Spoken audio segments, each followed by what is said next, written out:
Hello students, in this video we will discuss a problem based on gravitation.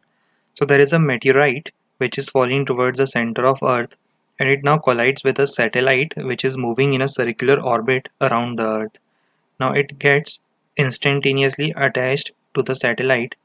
Then for the meteorite satellite system we have to identify the options which are correct. So let us start with option 1 where it is given that the total kinetic energy is same before and after the collision. So let us redraw the diagram. We have a circular orbit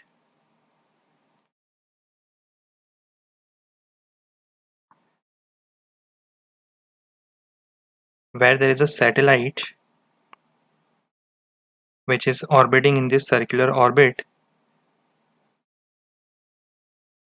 with some velocity, and there is a meteorite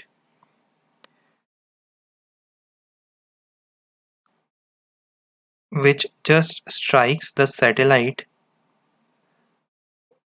with its direction, with the direction of meteorite directed towards the center of Earth. Now we know that this kind of collision, as it is mentioned in the problem, that this meteorite, it gets attached to the satellite. So we know that this type of collision is inelastic in nature, and we know that for inelastic collision kinetic energy is not conserved. So we can say that option A is incorrect.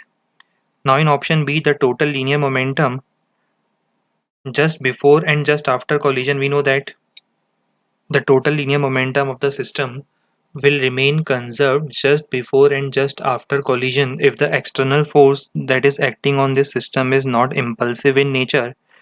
And we can say that this gravitational force that is acting on this system just before and just after collision is not a kind of impulsive force. So we can say that the linear momentum of this system of meteorite plus satellite remains conserved but only just before and just after collision.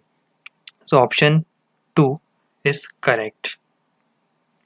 Now according to option 3, the total angular momentum about the center is not altered by the collision. We know that the net external force acting on this system considered is gravitational force due to Earth, and it will act always towards the center of Earth. So we can say that after collision, this force passes through the center of Earth. So we can say that the external torque on this system due to gravitational pull of Earth is zero. And we know that when torque acting on a system is zero, angular momentum of the system remains conserved.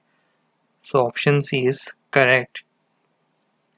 Now in option D, the subsequent motion of the system continues to be along the same circular orbit. We know that after collision, the resultant velocity of this satellite plus meteorite system will be along this new direction, which will alter its original path. So option 4 is incorrect. So ultimately we can say that option B is our correct option. Thank you.